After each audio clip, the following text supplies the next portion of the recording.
Sup, y'all, and welcome to the Jack Vita Show. Really fun episode, part 2 of Jack and Jordan's NFL preview. Are you ready to get into this today, Jordan? Let's go, Jack. We have a fun pair of divisions today, in two specific divisions that you're very intrigued by. Yes.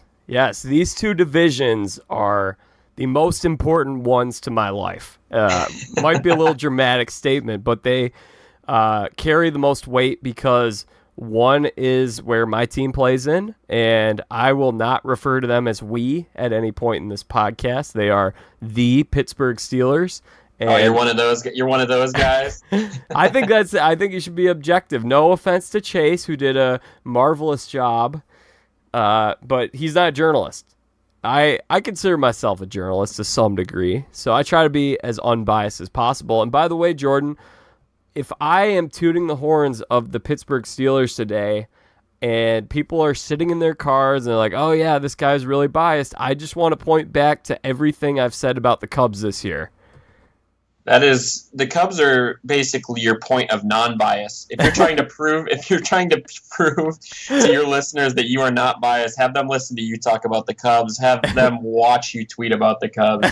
I do not think they can claim that you are biased towards them one bit.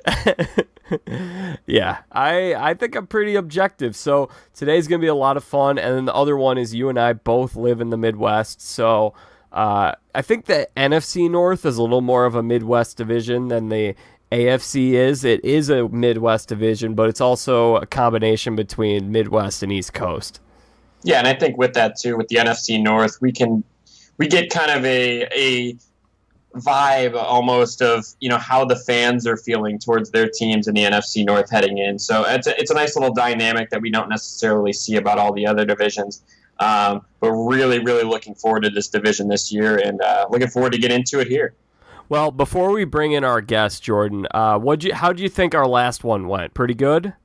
Yeah, I thought yesterday's was fantastic. That dropped a Monday morning. Yes. And I thought it was a ton of fun. And I'm really looking forward. Well, we have 3 more of these. I guess 2 more after this one. So yeah, it's a nice way to kind of get into the football season, and along with that, provide good information on each team instead of more so just skipping over some teams and talking about the ones that could be the elite ones. Yeah, absolutely. So if you missed the last one, go back and listen. We did AFC East and NFC East with special guest Chase Beebe, a member of Bill's Mafia. It was a lot of fun. Now I'd like to introduce everyone to our guest for the day. He co-hosted the Backyard Baseball episode with me last summer, where we looked back at maybe the greatest PC game of all time. CJ Revis, how are you doing? I'm great. You got me on Backyard Baseball. The 2 subjects I'm an expert on, Backyard Baseball and the Cincinnati Bengals. Yes. That's all I got to me. I'm two-dimensional. To be fair, that's a great pair. That is a fantastic pair. That's a very debatable assertion, but we'll continue on. Well, CJ, we got you here for the AFC North and the NFC North. And I know a lot of people have not met a Bengals fan before. I think you're pretty realistic as a fan. I like to think so. Yeah, I don't go too low on Andy Dalton. He's the one that everybody likes to hate on. I'm not too high on him. I'm not too low on him. I think he gets a lot of hate he doesn't deserve. But we'll get into that, I'm sure. But I like to think I'm a pretty level-headed Bengals fan. Yeah. All right. Well, let's start with the Bengals here in the AFC North. We'll do AFC North, then we'll go over the NFC North a little later. CJ, what's your outlook on the Bengals this year? It's not positive. My outlook is not positive. I don't think that they're as bad as some people think they are. Like, betting markets have put them as like the lowest on the totem pole. They have the same odds as the Dolphins. I don't think they're that bad. I don't think that's right. They started off the season 4-1 last year, and then were completely decimated by injuries. So you got to keep things in perspective. But at the same time, they have glaring holes on the team that they didn't sufficiently address, or when they did try to address them. For example, the offensive line, which was a major downfall to their team last year. They tried to upgrade it by getting Jonah Williams from Alabama in the first round, and he looked like a solid guy, and he's going to be out for the year. And then you get into camp, and 3 offensive linemen have retired from the Bengals after camp started, and so sounds like I the don't think Bills last year. Yeah, I don't think that's a good sign. If they were just retiring in the off season, I would understand it. But they're coming into camp, testing the waters, and then deciding to leave. And I don't think players that think their team's going to be very good just retire randomly in the middle of camp. So, yeah, my outlook isn't very high. Yeah, with the Cincinnati Bengals, I would say they're the clear number 4 team in this division. Like CJ said, I'm not the biggest Andy Dalton hater either. I don't think he's a great quarterback by any means, but I don't think he's one of the worst in the league either. He's just a very mediocre starter. I really like their playmaker in the backfield, Joe Mixon. He's an up-and-coming running back, had a really nice season last season. And in terms of fantasy, which I'll always toss some fantasy stuff in, he's one of the top 10-ish running backs that are being taken. So he's a nice little playmaker. The big issue I have with the Bengals, one, AJ Green is dealing with another kind of serious injury issue. He's definitely going to miss the first couple weeks of the season. And he's really been decimated by injuries the past couple seasons. So hopefully once he's back for the year. But hopefully it's not something that lingers the rest of the season. And when you're missing a big-time playmaker like that can really affect an offense and really affect a quarterback too. I like the kind of breakout year that Tyler Boyd had a year ago. But again, with the A.J. Green injury, Boyd's going to see a lot of number 1 corners to open up the year. So it's going to be a little bit of a different look for him. I know he had a couple weeks a year ago as well when A.J. Green went down. And I don't know how his numbers correlated. CJ, maybe you can talk about this, how his numbers correlated once A.J. Green went down. But I do know he had a bit of a breakout season, so he's one I'm looking forward to looking at on this offense. But in terms of in this division, Jack, I'm not huge on the Bengals. I think they're the clear number 4 team. They were 6-10 a year ago. And I kind of like them right around that range this year again. Yeah, I think that's about right. I think that's hard to disagree with. Tyler Boyd, yeah, so I'll talk about how he did when A.J. Green went down. His numbers did take a dip, which is to be expected. The Bengals didn't really have a number 3 receiver. John Ross, he showed flashes last year, which was nice to see, especially in the red zone. I think he had like 7 or 8 touchdowns on the year, even though he only had under 20 receptions probably. But I think Tyler Boyd he's a good receiver right now, and Andy Dalton is lucky to have him. And Andy Dalton's not a bad quarterback if you can surround him with some decent pieces. The problem is the offensive line is terrible. It's not even like bad. It is awful. So it's hard to get around how bad that offensive line is. And then on defense, the linebacker position is still a huge hole for them. They were one of the worst defenses in the league last year. And as a Bengals fan, it's a season of change because we finally got rid of Marvin Lewis and brought in Zach Taylor. It's kind of funny we took this long to get into the coaching change, but yeah, I mean this is still Marvin's roster. Marvin had a lot of say in the front office on who to draft and who to pick up. And Zach Taylor's first pick is out for the year, so this is still Marvin's roster. But going back to the defense, they had real trouble filling in that defensive coordinator spot. They kept bringing guys in for interviews. Then the guys who had interviewed didn't want to do it, or they had different views than Zach Taylor had of the defense, which again, you don't want to read too much into this, but when everything seems to be going wrong and people don't want to be a part of the organization, it's a red flag. Wow. I don't have a whole lot more to add than what you guys hashed out there. The over-under total, do you guys want to guess? CJ, do you have a guess as to what their over-under is? I think 5.5. I think that is correct. Yeah, 5 to 6 win range. Hey, the season will come down to, oddly enough, Season will come down to Week 4 at Pittsburgh, Monday Night Football. Right? Yeah. If Zach Taylor can somehow win that game, I think he gets a lot of buy-in because he's able to do something Marvin Lewis was rarely able to do. Two things that Marvin Lewis was rarely able to do. One, beat the Pittsburgh Steelers on the road, and then two, a primetime game. So if Zach Taylor can win that game in Week 4, I think it sets the tone for the year. And if a young head coach starts off with a decent first 4 weeks, I think you get a lot of buy-in and can use it as a building block. But I don't see it happening.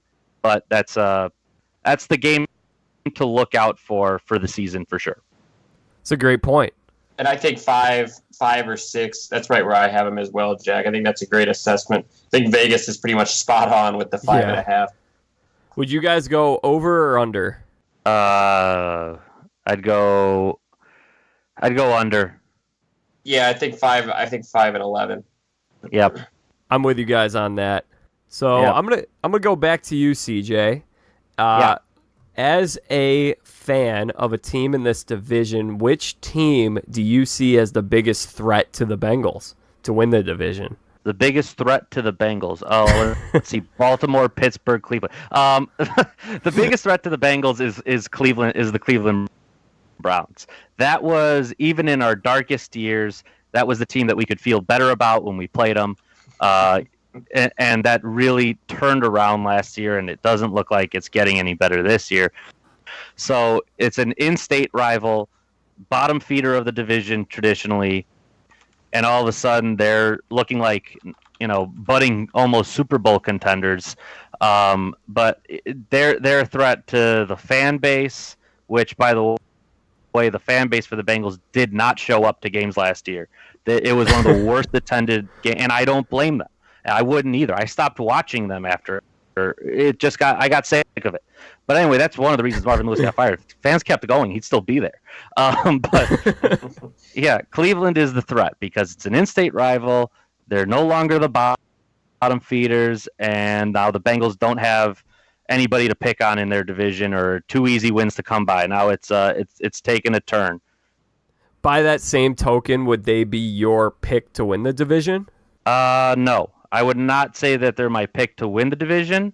So I want to make sure that I made that distinction between the biggest threat to the Bengals versus favorite in the division. Yes. The Steelers have always been a threat to the Bengals, and that's nothing new. But now that the Browns are there, the Hugh Jackson curse, which was another fiasco from last year. Just an embarrassing year to be a Bengals fan. And so, yeah, Cleveland I'm terrified of them. Let's talk about the Browns. Jordan, why don't you get us going here on the Browns? What are you looking at for them this year? Lots of big moves in the offseason. Yeah, a ton of major moves, Jack. And I think heading into this NFL season, they may be the most hyped up team, really, of any team in the NFL. Yeah. Obviously, Baker Mayfield is coming back for his second year. They make the big move to trade for Odell Beckham Jr., which had everybody kind of shocked. But in terms of the Browns fans, I think it got them more hyped than maybe they've been in, years and years and years. Yeah. And I think it was kind of the type of move that you make to really honestly bring in that hype. The team was already hyped up following Baker's solid rookie season. Baker won 6 games after he ended up taking over the job. And then you make that OBJ move and you're like, okay, all of a sudden we have a really good young quarterback. We mesh him with a top 3 to 5 receiver in the game. And, they have a ton of young talent across the board. You look at in the backfield, Nick Chubb is a really, really good up-and-coming running back quietly. And I'm not sure how you guys feel about this. They did add Kareem Hunt, so he'll be back in Week 10 after he serves his suspension. So that's a heck of a 1-2 punch in the backfield. Yeah. No pun intended. Sorry. You didn't make a kicking joke, so I'd say that was a step up. Yeah, that's fair. And then along with that, this is a defense, too, that I think people expect to be pretty good. Denzel Ward is a heck of a corner. Myles Garrett is a heck of a guy on the edge. Then I believe they made the deal or signed Olivier Vernon, who is another end. So in terms of a defensive line, they have a really nice 1-2 punch with those two guys. and a nice back seven as well. So really, honestly, there is a lot to like about this team heading in, Jack. The one question mark is Baker was great his rookie year. How does he go from year one to year two? We're asking that question about a lot of guys this year.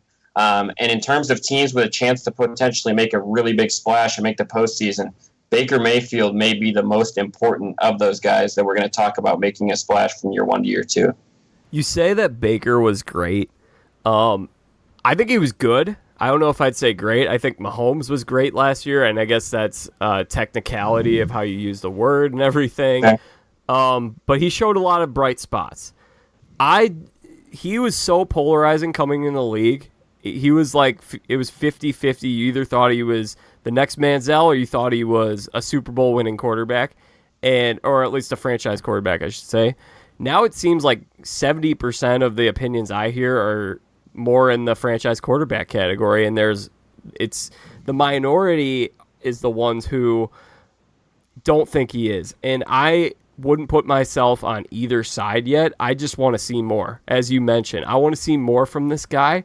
And the questions, I do have questions about his leadership and his maturity, because we saw some of that. And my big concern I have for them is just how is he going to get along with OBJ? Is there going to be some drama between these guys? Is this going to be like, T.O. and insert quarterback here, Donovan McNabb? I don't know. I can just see some drama there. What do you think, CJ? Yeah, I agree with both of your points, really. But the thing with them is I kept saying how the Bengals had all the signs pointing the wrong way. The Browns have all the signs pointing the right way. Yeah. I mean, Baker Mayfield was able to get Njoku going when he became the starting quarterback, and Njoku wasn't really able to get going with the other quarterbacks. And so, just those kind of signs of guys buying in. And then Baker Mayfield looks like he's completely bought in to Kitchens as a coach, which, if you can get the team behind the new head coach, that's a huge step. And then another thing to remember is even in their really bad years, their defense was never really that bad. Their defense always had good parts. You could come up with good games. It's always hard to kind of judge them based on end-of-year production because they weren't playing for anything. But if you look at some games here and there, they really were able to put it together. So their defense had pieces. But yeah, I think the big question with them is it's easier to be the up-and-coming team that's hunting everybody. It's now different to be the team that everybody circles on their calendar. I think everybody sees the Browns hype. They see Baker. He's a loud personality. OBJ, another loud personality. Even Landry. I mean, you have these guys and the hype surrounding them, and I think that other teams see that and they circle them on the calendar and say, that's a game that we got to shut them up. And I agree with you, Jack. It's different. Do I think Baker won't rise to the challenge? No, I don't think that. I think that he could rise to the challenge, but, it's a big step and you need to see it from him first. Yeah. They remind me a little bit of the Philadelphia 76ers from a few years ago. Everyone using trust the process, and then I don't know if the Sixers are still everyone's favorite bandwagon team, but when they first started winning, everyone seemed to get behind them, and that seems like the Browns bandwagon is really filling up right now. That's definitely a fair assessment, and I think with my biggest question with them, Jack, is it might be Freddie Kitchens, to be quite honest with you. He's a rookie head coach. He ended up getting this job. He was not named the interim coach last year when they ended up moving on from Hugh Jackson. It was Greg Williams, and then Kitchens was the offensive coordinator. And then, Kitchens did a great job with Baker after Hugh Jackson was fired, and then ends up getting this job. He's a rookie head coach, and there is a lot of eyes and a lot of hype around this team. It'll be interesting to see how that coaching staff does as well. As CJ put it, with kind of the target on their back that they're going to have this season. Another thing to look out for them is just doing a quick Google search. They're struggling at the kicker position, which might sound familiar for a certain NFC North team. But I think they don't have a solid kicker, and we remember. I mean, think about how different we could be talking about the Browns right now if they had a kicker at the beginning of last year who made the basic kicks. Hugh Jackson would have gotten a couple wins under his belt early in the year, I think they would have won that Steelers game. I think it was week tie. 1. Right, the tie. They would have won that Steelers game, and you beat the team that's been ruling the division for the past decade. You could be looking at a totally different season and a totally different now, but don't underestimate the struggle at the kicker position. What's their over under? 9. 9 flat? Yeah, I would go under. I would say 8 and 8. Interesting. I think they're in that 7 to 9 win category though. I think it's like they're on the up. I just don't know if they're quite there yet. Interesting. Yeah, I like them right around 9, honestly, with a potential wild card berth. Yeah, I think I'd go 10. Just taking a look at their schedule, it isn't the most intimidating one out there. You get Buffalo at home, Miami at home, even Seattle they get at home. They have a nice mix of tough and easy games at home. So the tough ones they can pull out, and the easy ones they should have in the bag. And to point out another game, they have a primetime game against the Steelers Thursday Night Football, Week 11. That's going to be a theme here. The big game for the AFC North will always be against the Steelers. But yeah, I'm going to go 10 wins for them. Okay, so would you guys both pick them as a wild card? I do think they slide in as a wild card, yep.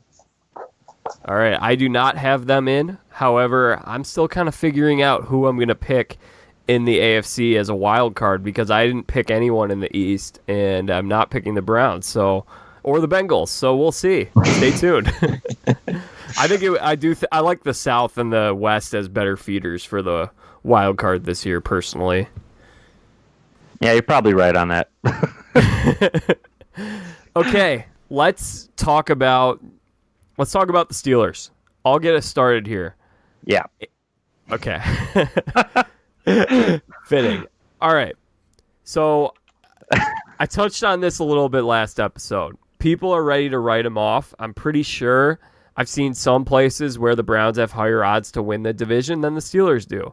They're a trendy pick. The Browns, I get it. We just talked about them. I don't think the Steelers are done yet.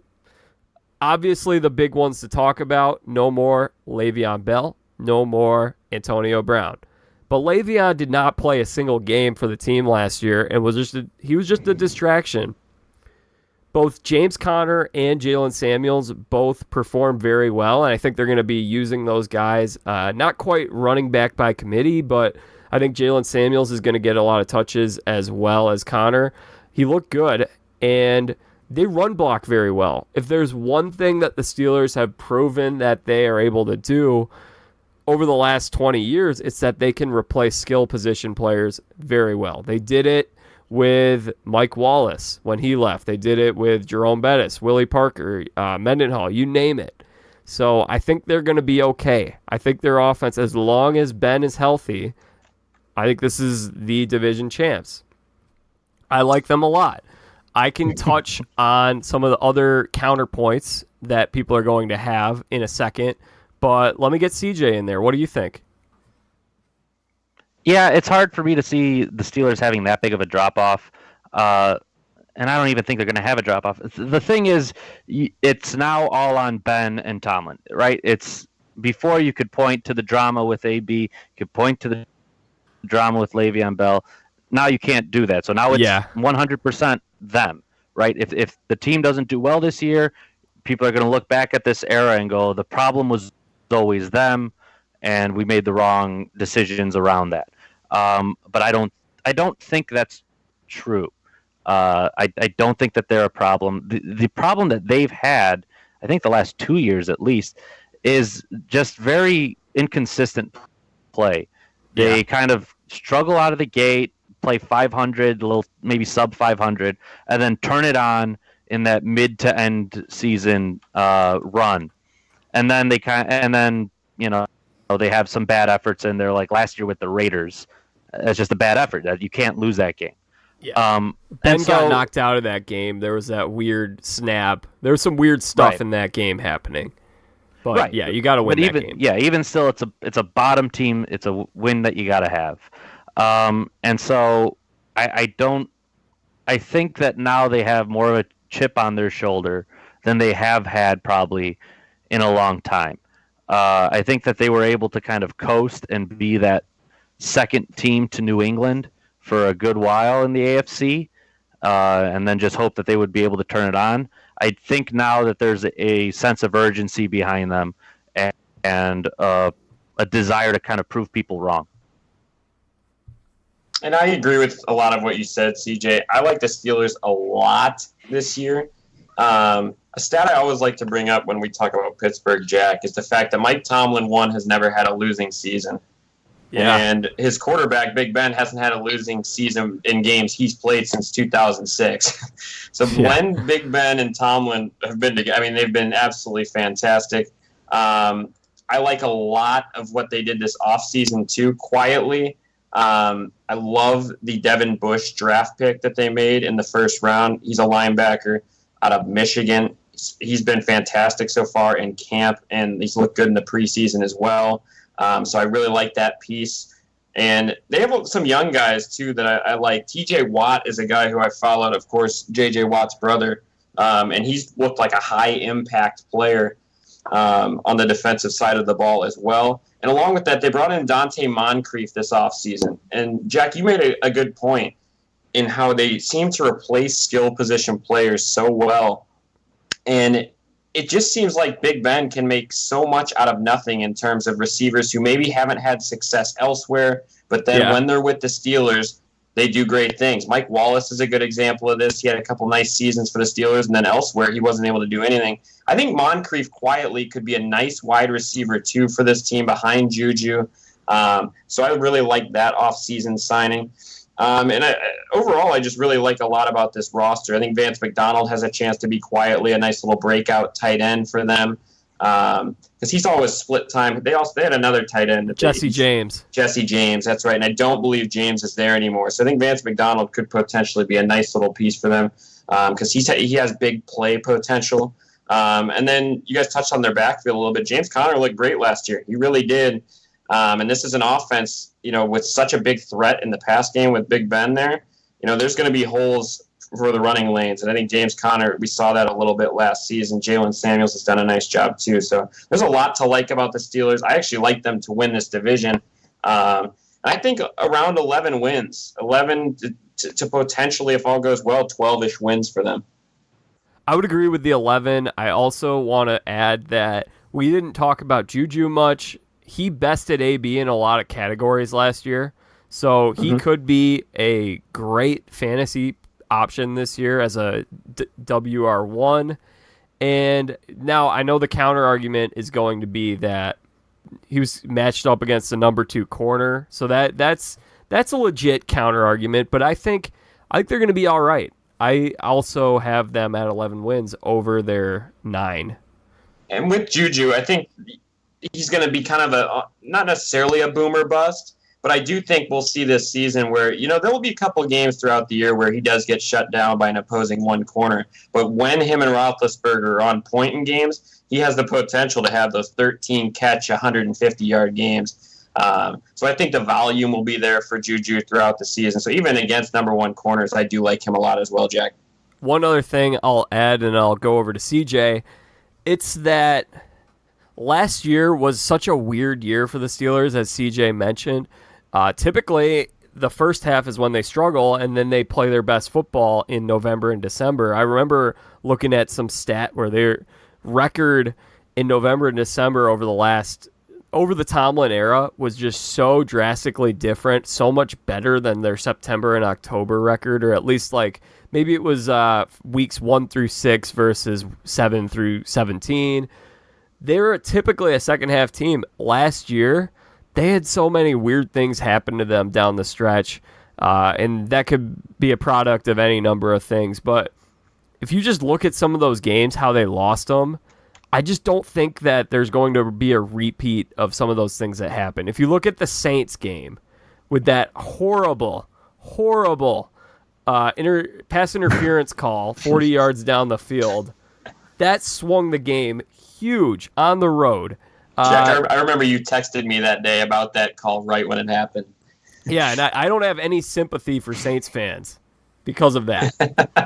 They got that call in their house. I can't feel bad for them. They wouldn't have had They wouldn't have had home field in the playoffs if that call was not made.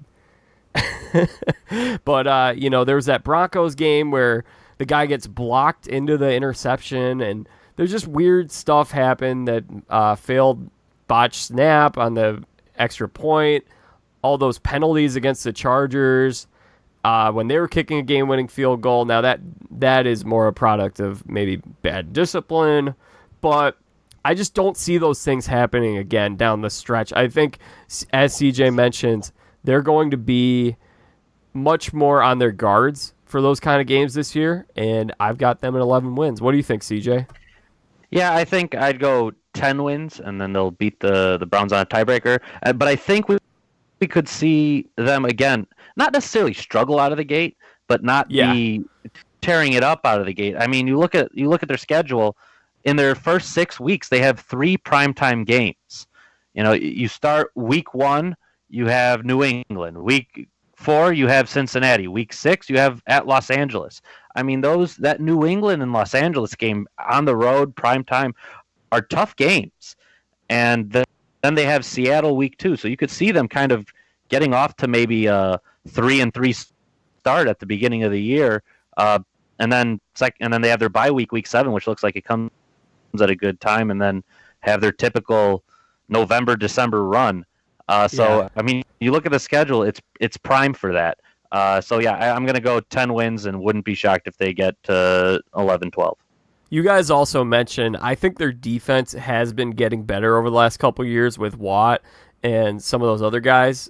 Joe Hayden was a nice pickup last year in training camp when he got cut by the Browns. So they played that game last year against the Patriots where they kept them to 10 points. I think if their defense continues to improve, that could really boost them as well this year. Yeah, here, Jack, I have a quick question for you. We talked about Juju there a little bit, and James Conner, but you said that they replaced their position players pretty well. Who do you see as potentially being a breakout for them this year as a guy who maybe is the backup running back or a second wide receiver who has kind of comes out of nowhere? It seems like they have someone who does that every year. Who do you think that is this year? Okay. I like Jalen Samuels a lot. I believe he played at NC State. He had a game last year. He started when Connor was out, and he ran for about 115 yards. I think that was either the Saints or the Patriots game, and they just ran the ball down their throats both those games. So I like him a lot. In terms of receivers, I like the Moncrief pick. I also like Eli Rogers in the slot if he stays healthy, because that guy's got big play potential as well. Okay, good to know. I'll make a note of it for fantasy. All right, let's talk about the Ravens. I look at the Ravens as a high floor, low ceiling team, somewhere between that, like just right off the gate, 7 to 9 wins. Their defense is so good that they're going to be in every game they play, or at least it should keep them in almost every game they play. Now the offense has a lot of question marks. If Lamar can take that next step and he ends up being really good, look out for this team. This team could be really good. That could really open up their ceiling, but I don't really know. I don't know what Lamar is. So I look at them as a high floor team. What do you think, CJ? I think they're middling. You look at them last year, and they had that run starting week 11 where they went on a string of wins. I think they only lost one game from week 11 to week 17. But I look at it and I'm not that impressed by their wins. The 3-point win against the Bengals, a win against Oakland, a win against the Falcons, a win against Tampa, and a win against Cleveland in the final week. Those don't really seem like that impressive to me. The only one is the Chargers, but even that one kind of seemed like a one-off. I don't know if you can have that consistency with Lamar Jackson at quarterback. I'm not sold on him. I think a lot of him coming in and winning that starting job was a result of good timing. Him coming in on week 11 against the Bengals, against the worst defensive team in the league, And yeah, you're gonna have a good game because they don't have any linebackers, and so then you're able to build off of it. But I don't see them contending for the playoffs this year. I see them being a solid team, 7-9, 8-8. But I just think that they're missing that offensive firepower is missing. Yeah, and when I say high floor, I mean, I just think it's so hard to see this team losing or winning like 3 or 4 games. Like, Right. I don't think they're ever going to be that bad, but they're going to be competitive, but they're never going to actually be real contenders, in my opinion. What do you think, Jordan? Yeah, I would agree with kind of what you guys said. I am not a big fan of this offense at all that they ran, or they run, I guess. Post week 9, they never threw the ball for more than 204 yards in a game. And in the NFL right now, the way it is, that just seems absolutely ridiculous. CJ, you touched on a great point. They were 6-1 down the stretch. And I think maybe the key to that was Lamar Jackson only turned the ball over or threw 3 interceptions. So the type of play, the type of offense that they run, if he doesn't turn the ball over a lot, it could potentially work because it's a run-heavy offense. He runs the ball a ton. And if you're not turning the football over, you're punting most likely when a possession ends, and then you're flipping the field if you're able to get a couple first downs.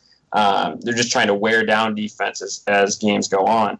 Now, I don't know if you guys remember that playoff game against the Chargers, but it was almost hard to watch that offense in that game. They couldn't do anything. I think they made a nice little run in the second half to make it look more competitive than it was. But that was I almost had to turn it off. I couldn't watch Baltimore's offense in that football game. I do want to note they did make a nice little move in the offseason. They brought in Mark Ingram, who I think has a lot left in the tank. And along with that, I just think he's a great fit for the type of offense that they do want to run, power runner. I think he'll be nice alongside Lamar Jackson. And along with that, Jack, I know we touched on them losing, who was it, CJ Mosley, I think, yesterday. Defensively, they signed Earl Thomas, so that could potentially be a really, really nice add to the backside of that defense. They paid big money for Earl Thomas, 4-year, $55 million with $32 million guaranteed. So I do have a lot of questions with this team. I don't think the offense they run is one that could potentially. I think low ceiling is a great way to put it. And I think the more and more tape that you get on this, I think we saw it a little bit with the Chargers potentially. I'm just not sure how effective that offense can be for a full 16. I like them to be a decent team.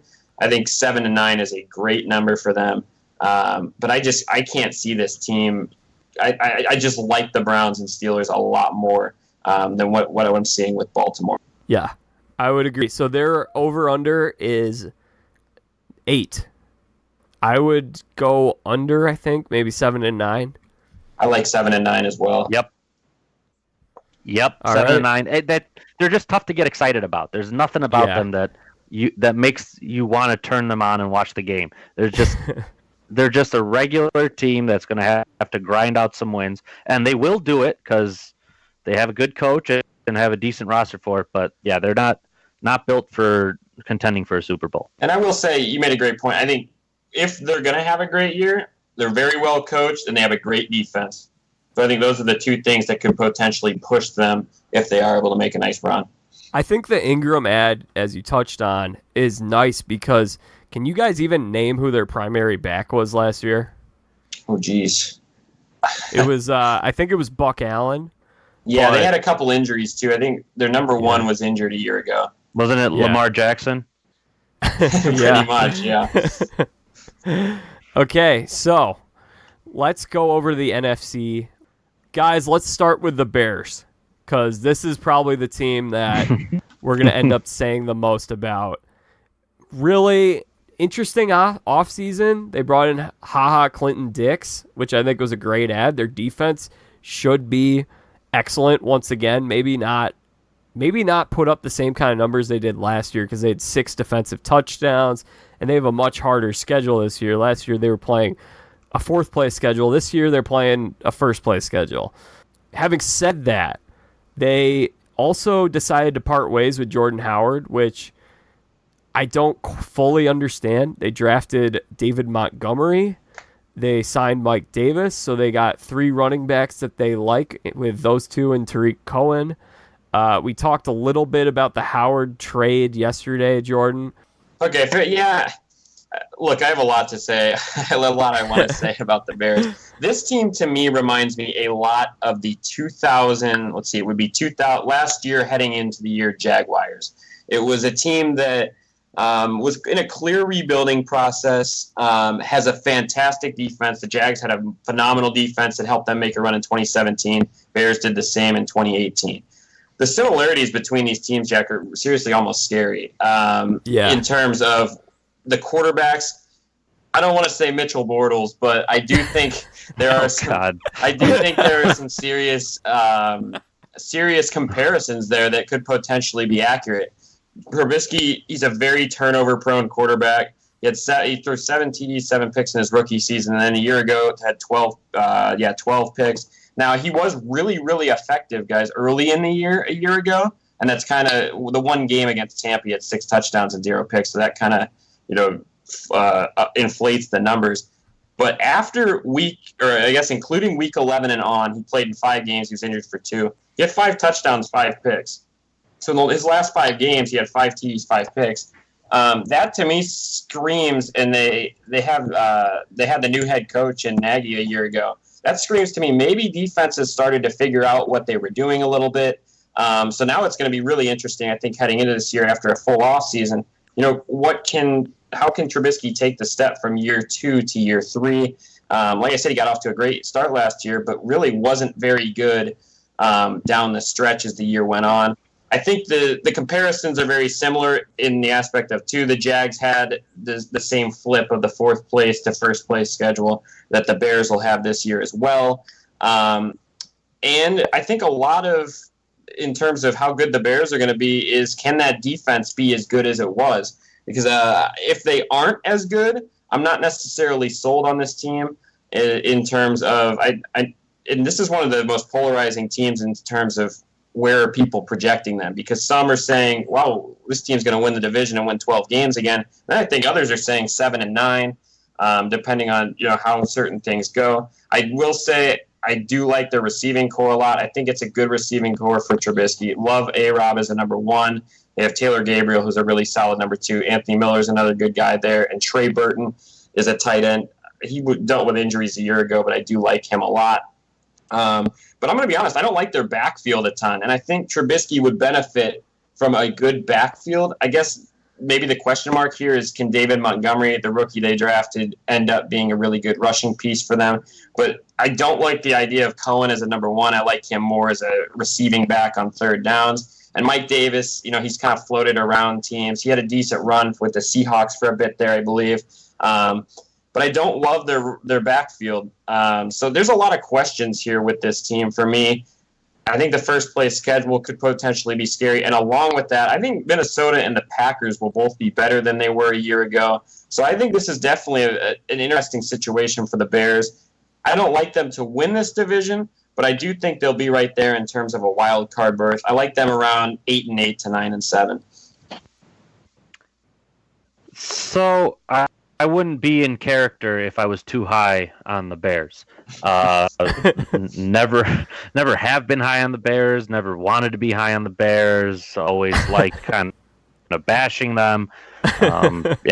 So, but at the same time, they're a good team still.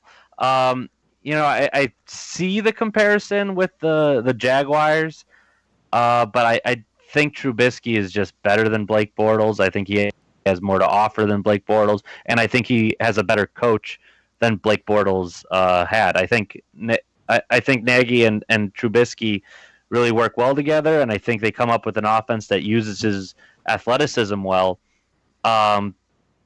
But I think the most impressive part for him last year was, even though he struggled down the stretch, and even in that playoff game, he did lead them on a drive there where they could have won the game if they made the kick. And that was a really impressive drive. I think it was they had the ball under 2 minutes, and he had to take them down the field, and he did it. And that's, for a young quarterback, that's a pretty good, that's a good passing of the test. But yeah, I don't think that their defense will put up the same numbers, just because it's really hard to repeat that kind of production. Their offense will be slightly better, I think, but and they still haven't figured out their kicking situation, which is another. So they have still some of the problems, a drop off on defense, maybe a slight uptick on offense. I see them around 9-7, maybe pushing it to the end of the year, trying to get a wild card berth, and maybe just ending up short. Guys, can we talk about Kyle Long for a second? Is it just me, or do the Bears fans just love this guy? Yep.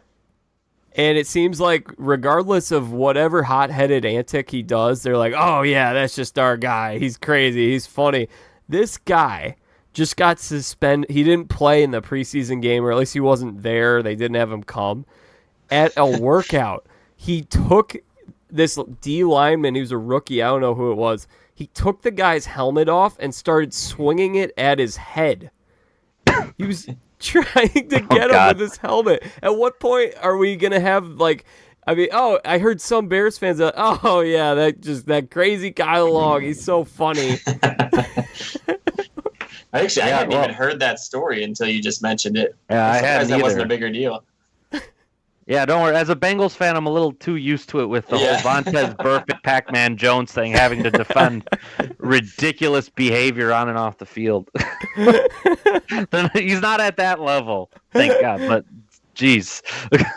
Yeah, it's just like they're always. I mean, it always seems like they talk about Kyle Long being like their rah-rah guy, and he's doing that, and it's just nuts. I've never heard of that before. Yeah, I mean, you flirt with a line there, right? Like Vontaze Burfict had the defense behind him. They loved him. They were all for him.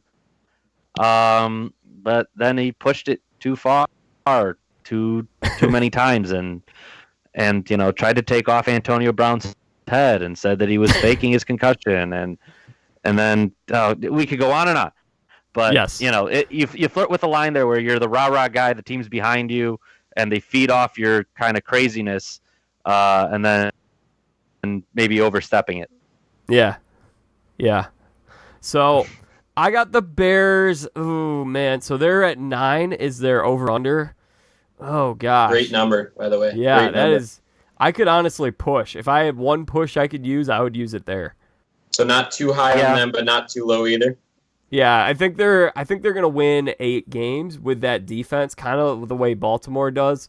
I don't really know what to expect from Trubisky. He is really the secret ingredient here, because if he can take that next step, this team should win the division. They have the talent, absolutely.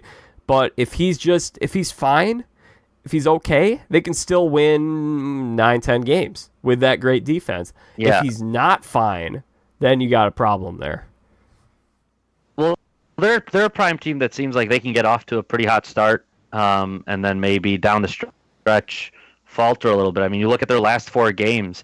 You got Thursday night football again at home against Dallas, and then you go to at Green Bay, and then primetime game against Kansas City, and you end the season at Minnesota.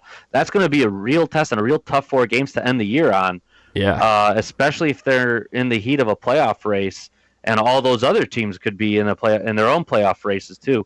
So that's a tough 4 games to end the season on, and you can just kind of see them possibly falling just short. And that's a situation too with those last 4 games. You don't want to be in the spot where you have to win maybe 3 out of 4 of those games too. So that's a great point, CJ. I think early in the season is very, very important for the Bears to put themselves in a good spot for down the stretch. Before we move on to the next one, CJ, what do you think about the whole Jordan Howard trade?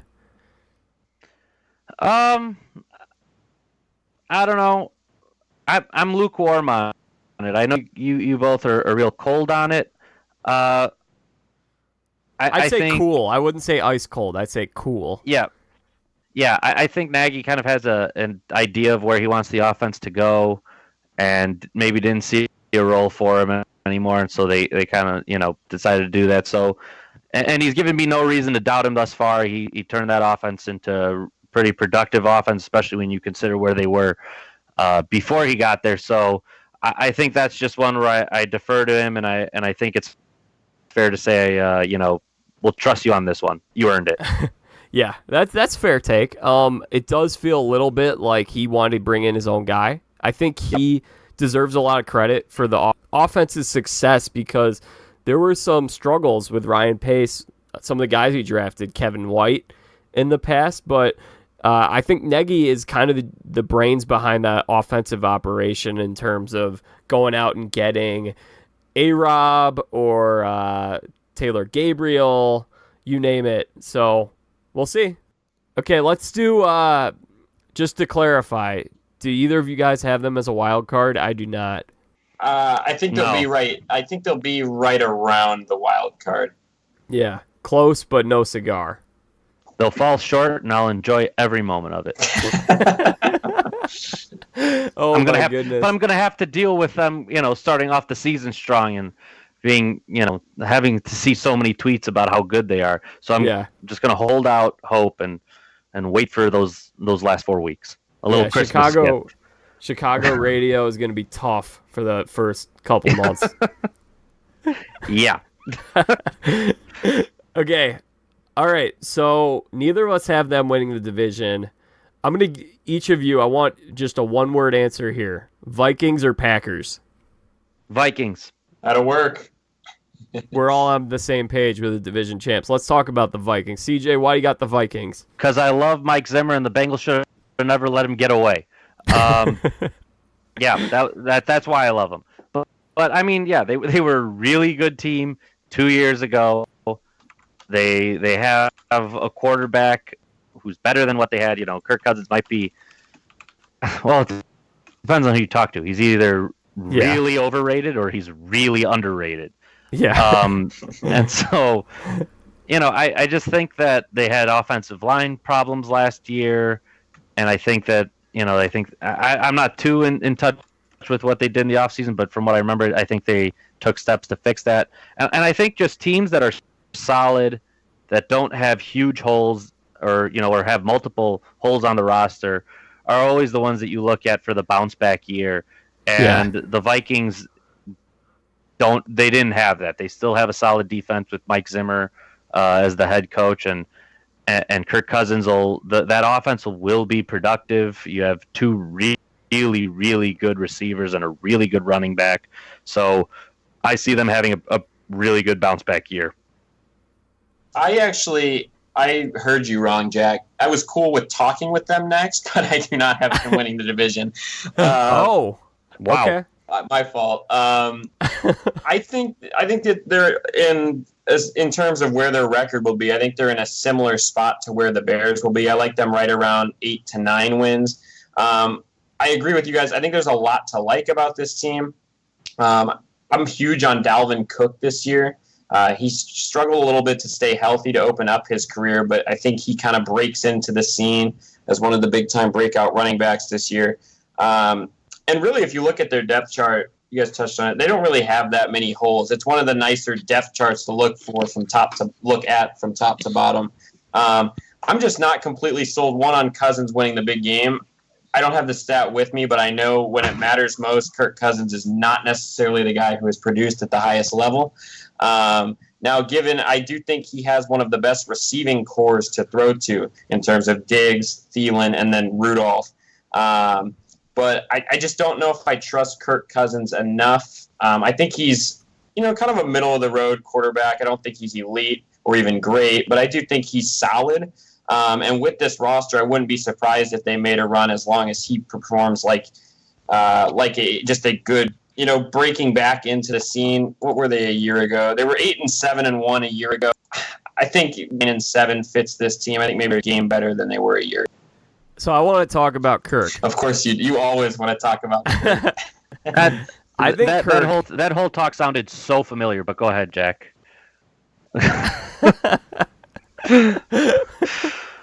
The Kirk thing. Okay. First of all, I don't like ranking quarterbacks all that much, having these obsessive preseason rankings, because what ends up happening is you got 2, 3, 4 truly elite game-changing quarterbacks, and then you've got guys from like 5 to 16 or 17 that I think are all really close together. I think he fits somewhere in that mix. He's not elite. I think he's really good, though. I think all those guys are really good. And yes, heard the whole thing. He has not won the big game. I side with CJ on the offensive line here. I think that And I've been reading stuff from their camp that their offensive line sounds like it is a lot better, which last year it was maybe the league worst, maybe second worst. They were very, very bad last year, their offensive line. And that's not a good recipe when you're playing the Bears with the front seven that the Bears have. So if they're able to protect him better in a game against the Bears, that could make a huge difference. The other argument I want to make in favor of Kirk Cousins is the fact that he has destroyed the Packers every time he's played them. I think he's thrown for 400 yards every time, including back to with the Redskins, at least over the last 2-3 years. And when they signed him, and especially I know you're looking at the Packers potentially as the favorites to win the division, or at least your personal favorite, that is important. They want a quarterback who can go toe-to-toe with Rodgers and put up those kind of yards and move the ball quickly against them. I'm not saying that I think Kirk is going to win the MVP or anything of that nature, but I think this team is going to win the division. I think they're primed for a bounce back. Yeah, I think that's completely fair. My one argument on Kirk is he's always been a quarterback who, can eat alive certain defenses. I think in the 3 years that or I guess 4 years now after last year that he started, he's always been in the 7-9 win range. So he's a middle of the road quarterback. It's just going to be, can he take that next step? And you touched on him beating up on the Packers. I do think it's fair to note too that has not been a very good Packers defense. No, specifically last season, and they made a couple adjustments this offseason that we're going to talk about that I think could be very crucial. But I think it's important to have a guy who can go toe-to-toe with Rodgers, and they beat him one time. The other game, they had that weird tie game. What do you think, CJ? Yeah, I mean, it's just I'm having big-time flashbacks to every Andy Dalton discussion I've ever had to listen to. But I think Kirk Cousins is better than Andy Dalton. And Andy Dalton, again, when he has a good offensive line and had good receivers around him, he was on one of the top guys in terms of production in the NFL. And I think that'll go with Kirk Cousins too. You don't want him to be carrying you the whole way. He's not going to make something out of nothing. He's not going to be able to, take your offense to new heights that no other quarterback can do. But if you put around Diggs, Thielen, Cook, Rudolph around, that's make his job as easy as possible. I tend not to give too much weight to he hasn't won the big game yet when the surrounding factors make it just that much easier for him than it has been in the past. Yeah.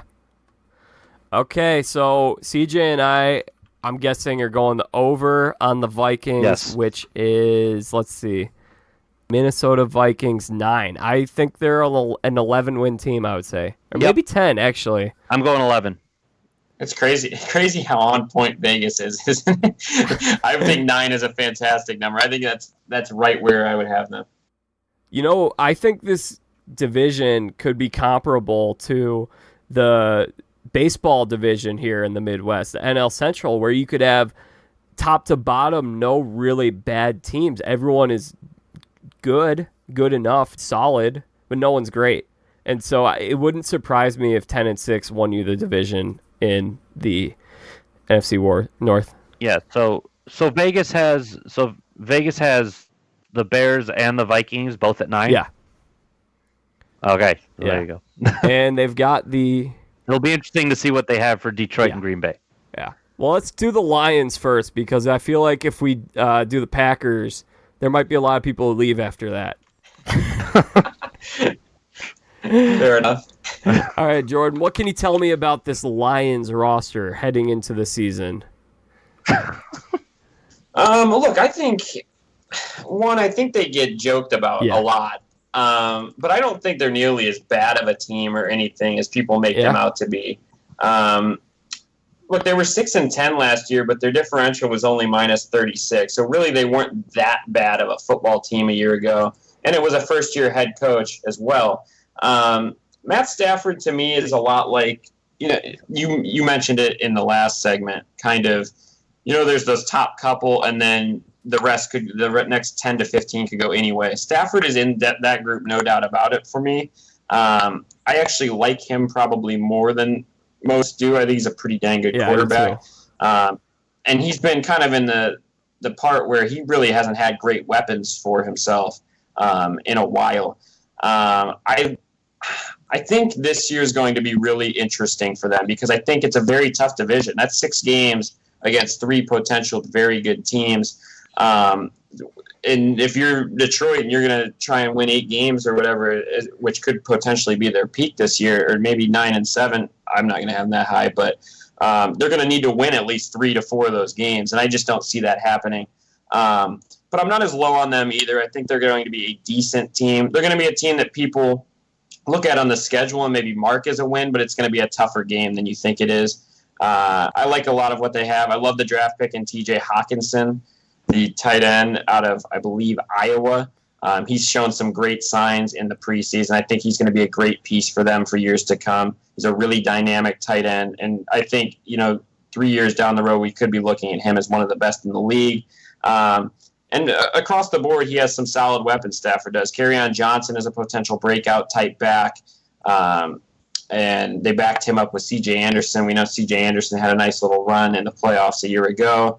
And this team, again, there's not any really, wow, this is a crazy defense or anything, but I think it'll definitely be a decent defense too. They have playmakers, guys like Darius Slay, who's been one of the better corners in the league throughout the past couple seasons. So I don't hate this team, but I don't really love them either. I think, where they were a year ago, 6-10 could potentially be where they finish. And if they're able to win some of those tough division games, potentially could get to 7-9. I actually think they could be, as you mentioned, I think they're a high floor team. I don't think they're ever going to stink it up and be 2-14 or anything, especially with Matt Stafford as your quarterback. Also, I don't think you touched on this, but allegedly Matt Stafford was playing with a broken back for a stretch of games last year, and it was Sounds his painful. Yeah, it was. I'd have to look at the statistics, It but I believe was. it was his worst year statistically. Since his rookie year, yeah. Yeah, and he's been on, some people believe, a Hall of Fame trajectory because it's just like 4,000 yards every single year. And look at what he did without Calvin Johnson those 2 years. 1 year, they made the playoffs. So he's a really good quarterback. I think he's a little underrated. They finally got him a running game last year with Kerryon Johnson. And they're such a weird team because they play these games like with the Patriots last year, where Sunday Night Football, they just beat the Patriots and they dominated them too. And no one saw that coming. Now, I'm not expecting them as a contender in this division. I had higher hopes for them last year. They disappointed me. I'm not doubling down on them like I am with the Vikings, but I don't think this is a horrible team. Yeah, I mean, the hope is that Kerryon Johnson steps up and becomes a really consistent top-end running back. But also they have to give him the opportunity to do so. I felt like last year they really just relied on Stafford all the time. They were just throwing the ball constantly. And again, I think he's a good quarterback. He's got a good arm. He's proven he's one of the better ones.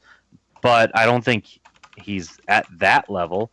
And another thing is, looking at their schedule from last year, I'm kind of surprised at how many games were 2-score games. How many of their losses were 2-score games, and then even their wins.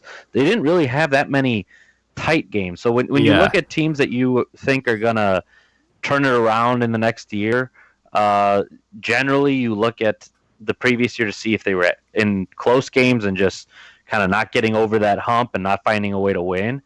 But that's not really them. They either played really well or played really bad. So I think it's hard to see that much of a turnaround for them, especially in a division that I don't think they're better than the Bears, Vikings. I don't think they're better than the Packers, but I think they're closer. Yeah, they were very even last year. They both had 6 wins, I believe. Yeah, right. So I mean, it just depends on how much do they rely on Kerryon Johnson. Can he step up and be the top end guy? And consistency, but I don't see it for them. I don't see their roster in the top half of the NFC. Keep in mind, before last year, They had gone about 4 years without a 100-yard rusher. Right, and see, that's why I'm saying they got to give him the opportunity to, because part of that is, yes, they didn't have the greatest running backs, but that's a really long stretch to just say you have a bad running back. I mean, you look at some guys who got over 100 yards in the past 5 years. There are some names in there that aren't very good, and they found a way. So for them, the cause of that is much more than just not having a good running back. That's them not committing to it. And along with that, too, I think a lot of it has been they always are splitting carries between two guys. We see this a lot more in the NFL now, but the majority of teams in the NFL will at least give one guy the majority of the carries. It seems like year in, year out with this team, it's always a running back by committee. And, it's really hard for guys to get in rhythms when every other series they're on the sidelines. Last year, they had a lot of injuries on their defense, and their offensive line was not very good. So just a couple other things to make note of. Their over-under is actually 7. So I'm guessing both you guys would go under on that. Yep. I think so. Quick note, Jack. They play the Cardinals, Giants, Raiders, and Redskins all out of division. Those are 4, at least projected, probably lower tier teams. So that may have something to do with that 7 projection. Okay. Yeah, they're playing a last place schedule. Last year they had a tougher schedule. I don't know. I'd probably say they're right around that 6 to 7 wins, but I would not be surprised if they were a few games better next year and got to like 9. I like them at 7. I think that's a great number. Yeah. 6. I see them at 6. I mean, even though you have those easier games or perceived easier games on the schedule, you have to win them. And in those games, I don't see them as head and shoulders above those teams. I see them as better than them, but a bad performance, and I don't think that they're the type of team that's like, we can play poorly and still overcome it and find a way to win. I think they're a team that if they're not playing well, it's game over. All right, Jordan, try to sell us on the Packers here. I'll do my best. Okay, one, I think this is the most intriguing thing about them is that you look at the quarterbacks in this division, it's clear they have the best quarterback in the division. And they were kind of in a standstill with the whole Mike McCarthy thing. And I think getting a new, fresh coach in there, who's Matt LaFleur, who I do need to note was the offensive coordinator for the Tennessee Titans, and that was not an impressive offense. But I do think it's a lot easier to look good when you have Aaron Rodgers as your quarterback versus a Marcus Mariota type. Sorry, Connor. But regardless, you bring in a fresh set of eyes. I think that can really be helpful for a team that seemed like they were kind of stuck in the mud in terms of the Packers where they were at with McCarthy. 2, I think they finally figured out that Aaron Jones is a serious playmaker in the backfield, and I think he's going to finally get the majority of the carries. He's been a guy who has kind of been, for the at least last season, they were splitting carries all the time, and then he wasn't. It was a lot like a kind of a Lions situation with Carrion, where he showed like he could be a potential big breakout back, but he wasn't getting the carries. He was a little banged out. Regardless, another thing, I think Devontae Adams is as good. He's the best receiver in this division. I know some may like Diggs or Thielen. I think Devontae Adams is a top 5-ish receiver in the game right now. And sure, Rodgers can make him look that way, but even Rodgers has made quotes about it that it just seems like Adams is always open. Devontae Adams is an absolute freak. And I love him as a number 1 target. I'm also interested in LaFleur's set of offense here for Rodgers. He's known to be more of a quicker paced guy in terms of the offense they run. And it might be a little bit more creative than it has been in the past. So I think that can play a big role. Along with that, the Packers, they'll be playing a 3rd-place schedule. And I think maybe the biggest thing here, guys, their defense is going to be a lot better than what has been in years past. They brought in a couple of edge guys. 1, Preston Smith, signed him to a big deal, and 2, Zadarius Smith, 2 guys that they're paying big money for key edge positions. And along with that, brought in Adrian Amos to kind of fill the void of Clinton Dix. So those are some key pieces that they brought. They finally spent some money on the defensive side of the ball. I expect them to be a lot better there. And along with that, I expect Aaron Rodgers to play like one of the best quarterbacks in football. So pull that all together, and I like this team to win the division with 11 wins. Jack, you sold? No, I'm me not neither. sold. No, me neither. Devontae Adams is not the best receiver in the division. I would take Thielen or Diggs in a second over Devontae Adams. I think that Devontae Adams is very good. I don't think he's at their level. I think if you put Diggs or Thielen on the Packers with Rodgers, I think you would see incredible numbers. So that being said, I mean, I just don't. I don't see enough to like really say, oh, they're way better this year than they are last year. They're better than they are last year, or better than they were last year. But I see them as an 8-8 team, 9-7, 8-8. They're just. I don't really know what to get too excited about. Aaron Rodgers coming back, or Aaron Rodgers being back at full strength or whatever. I've been hearing it. I don't know. I'm just not sold. I know their defense is better. I still don't think it's great. I think their offense is good, not great. And Aaron Rodgers, I know there's a lot of talk about him bucking head coaches. So I think a lot of it will be whether he buys into LaFleur's system or he's a guy that, when it comes down to it and it's the fourth quarter of a 7-point game, says, I'm going to do this my way, despite what the head coach says. I think that's a real question. The thing with the Packers, you mentioned Rodgers. You do wonder a little bit is how coachable is he? That is a legitimate question. We will find that out perhaps this season. Here's the thing with the Packers. Going back to 2015, I'm looking at their last 4 seasons. Every time that they've won a couple of playoff games, 2015, 2016. Both those seasons, though, it's like they went into the season. It seemed like this is the first year in maybe 3 or 4 years where we hear from people like, if I had one safe pick to win the NFC, it would be the Packers. And not just the NFC North, the NFC, the Packers. And it would just seem like it was a miracle at midway through the season or getting down to the wire. It seemed like a miracle that they'd even be playing in the divisional round. And that happened. They won 10-6 2 years in a row, and it was hard for them just to get there, just barely got in both times. One of those years did not win the division. In the last 2 years, they finished with losing records. So you just start to wonder, are they able to do this? I mean, is the window over? Are they start getting ready for the next era with a new coach, the next era of Rodgers' career? I mean, like maybe they're going back up as Jordan sees it, or maybe they're on the down, and maybe they're stuck in 6-7 wins with this Rodgers contract that it takes up so much money that they're limited financially in a lot of capacities. So I'm not buying them this year. I need to see more in order for me to buy them. I think they built up a lot of trust over that, 2011 to 2014 or 2009. They had a nice 5 or 6 years where they were a pretty safe bet to make the playoffs, but they've lost my trust. I think this is one of the first years in a long time that Bears fans feel like they have the upper hand on the Packers. Yeah. Even last year, you had week 1, kind of the miracle comeback from Aaron Rodgers. But even after that game, you were like, I think the Bears are just better than this team. And then the Bears, have a great year, run the division, and having that kind of confidence boost to beat your division rival with a new head coach and kind of signaling that, your era is over. Now it's the Bears era of the NFC North. I think that'll play a factor, and I think that the Bears aren't nearly as intimidated by the Packers as, say, like AFC North teams have been of the Steelers.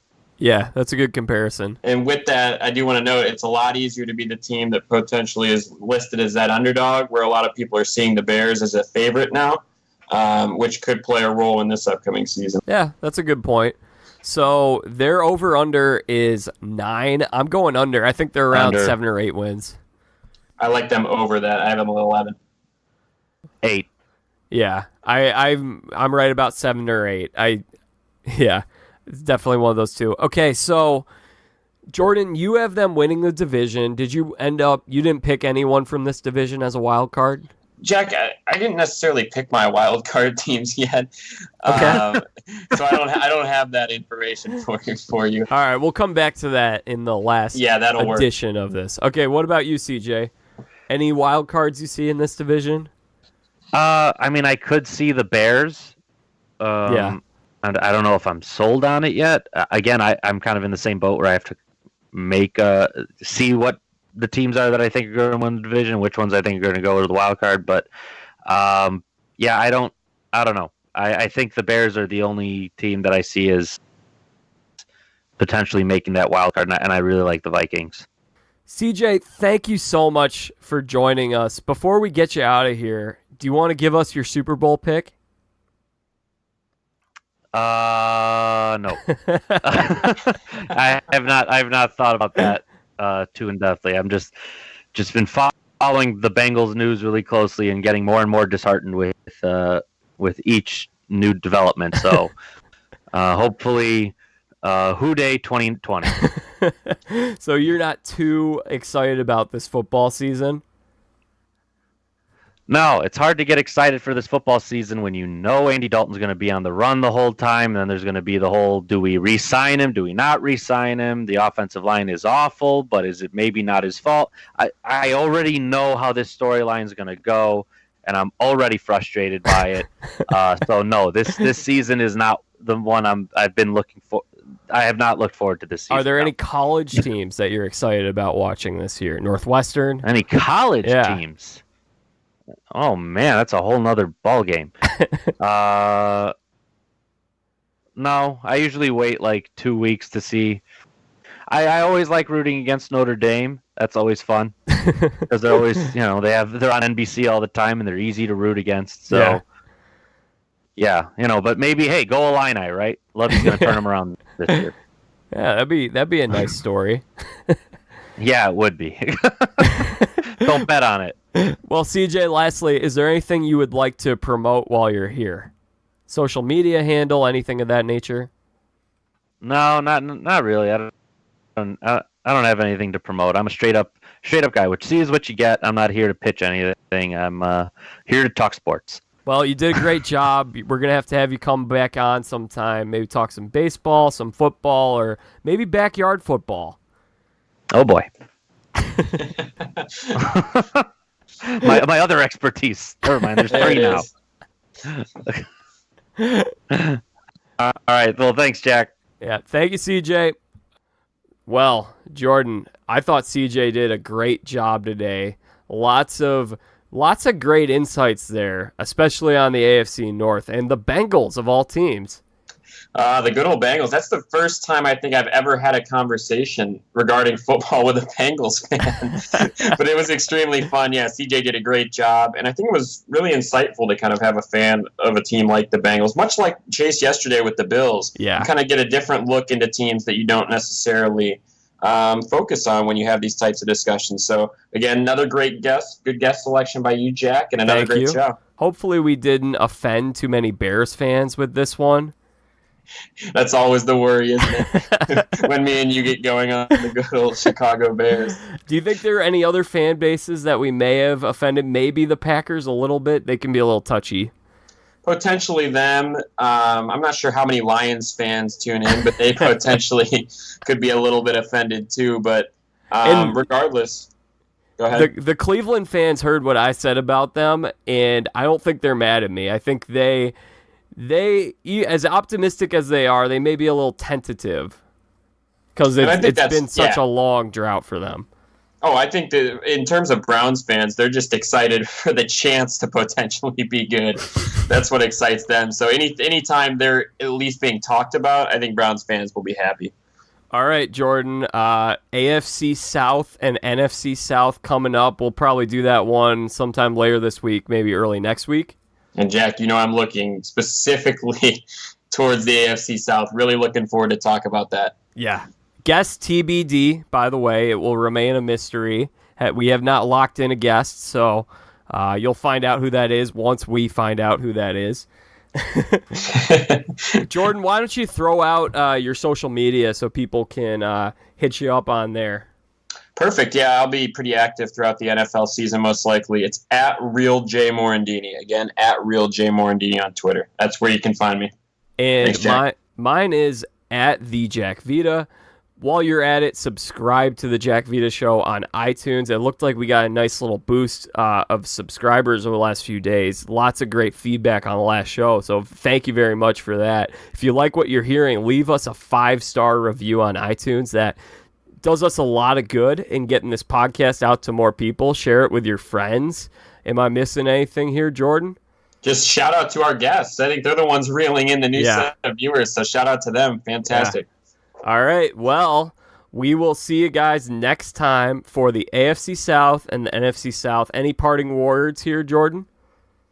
No, not today, Jack. All right. Well, hope you enjoyed our podcast today. You should hear from us soon. Have a great week. Bring in the Dancing Lobsters.